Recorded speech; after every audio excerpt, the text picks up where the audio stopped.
nation finds itself in the middle of a war in the Democratic Republic of Congo without a clear explanation as to why. As the EFF, we commend our courageous soldiers who fought bravely and placed their lives on the line in order that they must ensure there is peace and stability in the DRC. Our soldiers are disciplined and could never question those orders, and they have followed these orders with discipline. The conflict in the DRC, therefore, does not require a head of state who suffers from a desire to be a hero at the expense of the lives of our soldiers without an appreciation of the condition that informs the conflict.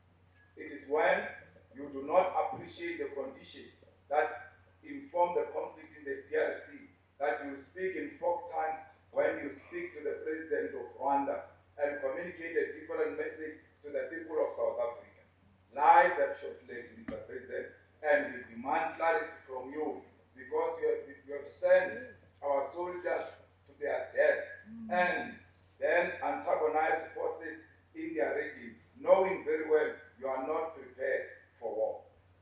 Mr. President, bring our soldiers home and desist from meddling in the affairs of DRC and Rwanda as if you are the USA of Africa, because we do not know if you'll be able to defend us when the rest of Africa turns their guns to the south. The Bella Act has been fully signed into law, and the EFF will ensure that this progressive legislation is implemented without compromises or delay. Expropriation Act, although remains a cosmetic measure to address the land question and does not fully address the question of the need of expropriation of land without compensation and the question of custodianship, must be defended from the outrage of racists who oppose even slight steps to return the land to the rightful owners. The EFF has been consistent in pointing out the shortcomings of the National Health Insurance Bill, as it does not have verifiable plan to address the collapse of public health care and funding to public health care institutions. However, the NHI is a legislation that has passed through National Assembly and National Council of Provinces in Parliament.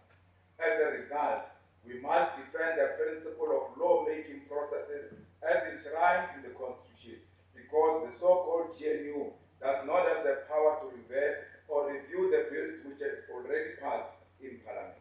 Any organization that sits in the GNU and wants to utilize that platform to undermine the law-making process of Parliament, which defeated them, must be called out as constitutional delinquents who do not respect democracy.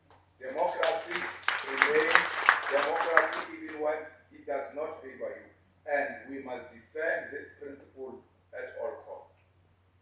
The EFF must create a political education college offering accredited courses on Marxism, Leninist, Fanonian ideology, organizing, and government.